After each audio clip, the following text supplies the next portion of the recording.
Hey friends and neighbors, and welcome back to my legislative recap series. The second month of 2023 legislative session has come to a close while I'm recording this video.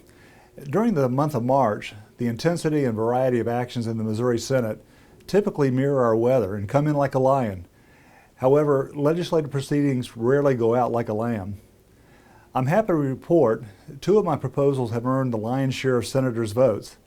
The Save Adolescents from Experimentation Act, which bans performing gender transition procedures on children, was passed by the Senate Emerging Issues Committee last week.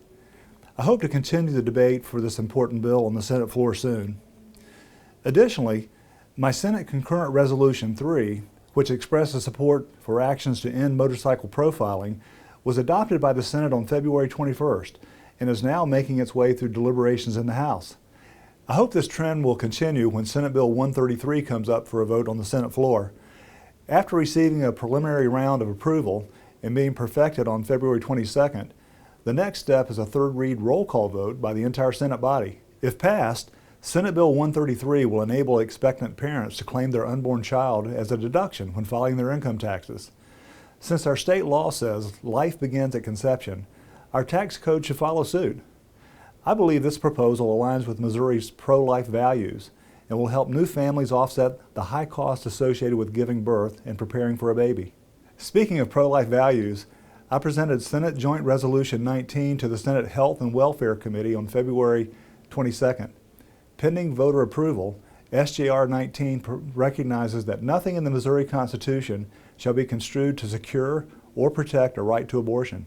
When the legislature passed the Right to Life of the Unborn Child Act in 2019, it banned abortions in state statute. My SJR goes one step further and will cement this ban in our state constitution. In an earlier video, I explained why I have such strong reservations about extending Missouri Health Net coverage to postpartum women to 1 year following the end of pregnancy. During the deliberations on the legislation, I proposed an amendment which was added to Senate Bill 45 barring the extended coverage to women who violate our state law. Senators perfected this proposal on February 22nd, so after passing one more vote, it will head to the House for its consideration. Before February wrapped up, the 102nd General Assembly sent its first piece of legislation to the governor.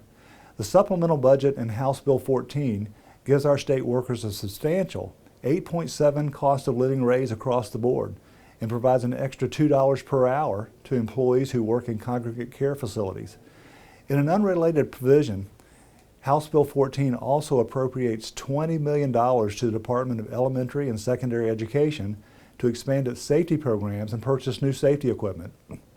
While I support pay raises and value state services, I voted no on this bill for several reasons. Although I agree that we want our state government to be competitive in the job market, we cannot continue to increase salaries across our massive bureaucracy without first doing everything we can to scale down the size of our government. In my opinion, we could find a large portion of this funding through eliminating redundancies and not through passing this additional cost on to taxpayers. When it's all said and done, House Bill 14 will cost Missouri taxpayers nearly $627 million for fiscal year 24 alone. If you know someone who would benefit from receiving my capital reports, please encourage them to sign up for my e-newsletter on my Senate website.